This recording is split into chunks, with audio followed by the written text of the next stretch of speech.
Workers of South Africa is pushing ahead with its strike action in the manufacturing sector, despite pleas from government and business.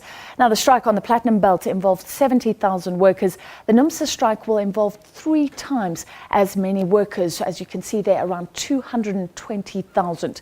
10,000 companies at least expected to be affected in the steel and manufacturing engineering sector, rather.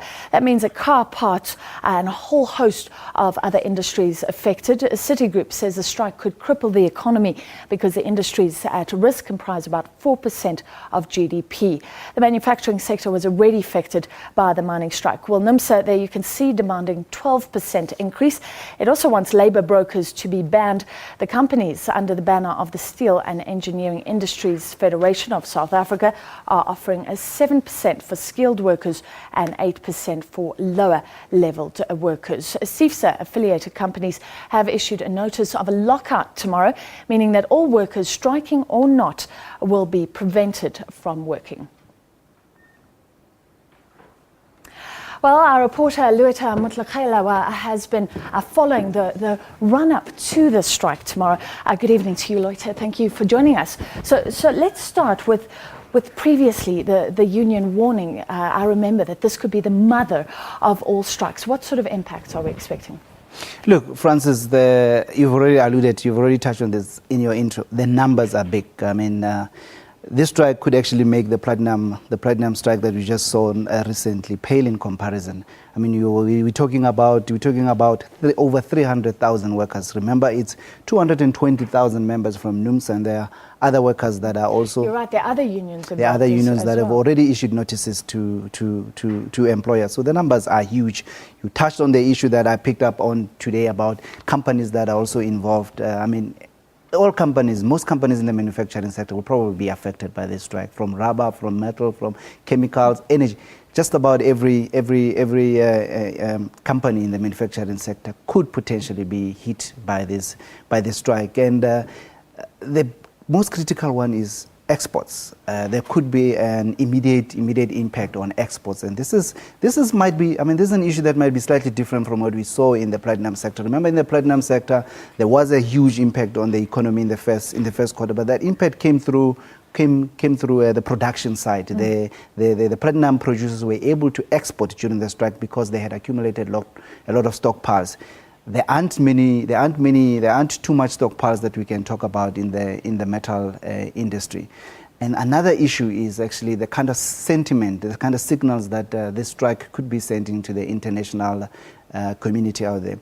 Earlier, actually, I spoke to economist from Standard Bank, Gulam Balim, about this particular issue, about what these strikes are actually doing to the reputation and the image of the country. And this is what he had to say. There seems to be an almost persistent elevation in terms of industrial relations tensions in South Africa. Not only does this kill production, but it also tempers productivity. South Africa seems to be inviting an overarching perception that there is great discord between capitalists and labor. And that is injecting a sense of averseness to risk-taking in South Africa.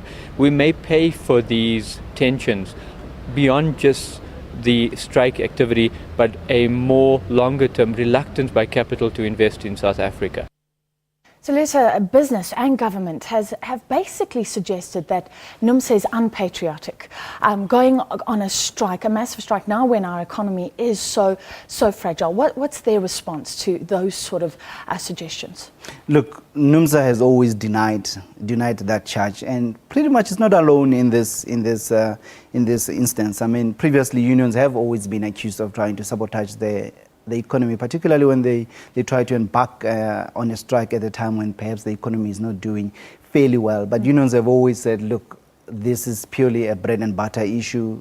They are fighting for the rights of their workers, and they're not going to put their rights of their workers on hold just because the economy is not doing when the rest of the stakeholders in the economy are not willing to do the same. So this is an issue that is not particularly new, but and Numsa has always vehemently said, we are not going to entertain that. And you'll remember that unions have also argued that during boom times, when companies are doing well, they don't really invite workers and say, come to the party, let's share in the good times. So why should then unions listen to them when things are not doing well? Again, today I spoke to Numsa General Secretary Evan Jim, and let's listen in terms of what he had to say about this issue. As Numsa leadership, we don't have an agenda to sabotage the economy. We want to ensure that the strike end very quick, because as you know, the principle of no work, no pay applies. When our members are on strike, they lose wages. Of course, the bosses lose production, and which is why they should be coming quick to solutions in terms of settling the strike. All right, so we're running out of time. Quickly explain events today, because it sounds like government is involved and involved quite early on. Of course, it was also involved in the platinum mining strike. And then tell us what's expected tomorrow. You're talking about early intervention. Well, it depends how you view it. There are people who can say, yes, it's an early intervention just the day before the strike starts.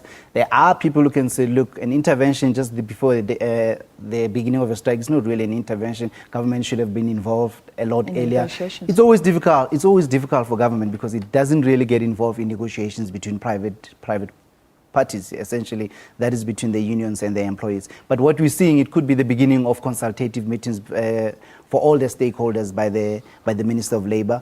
We've already seen a similar intervention in the mining industry. Did it yield result? Some people believe it did, you know, so it's debatable. So we'll probably see as the week unfolds in terms of what the thinking is from the Department of Labour. And as for tomorrow, what we expect is that there will be marches across 6 cities in 4 provinces. And what is likely to happen is Numsa addressing its members and marching to the employers' offices and presenting their demands there and trying to basically push for a salary increase. All right, well, thank you very much for your time. That was Luther Motlogelwa. And let's go straight to another reporter.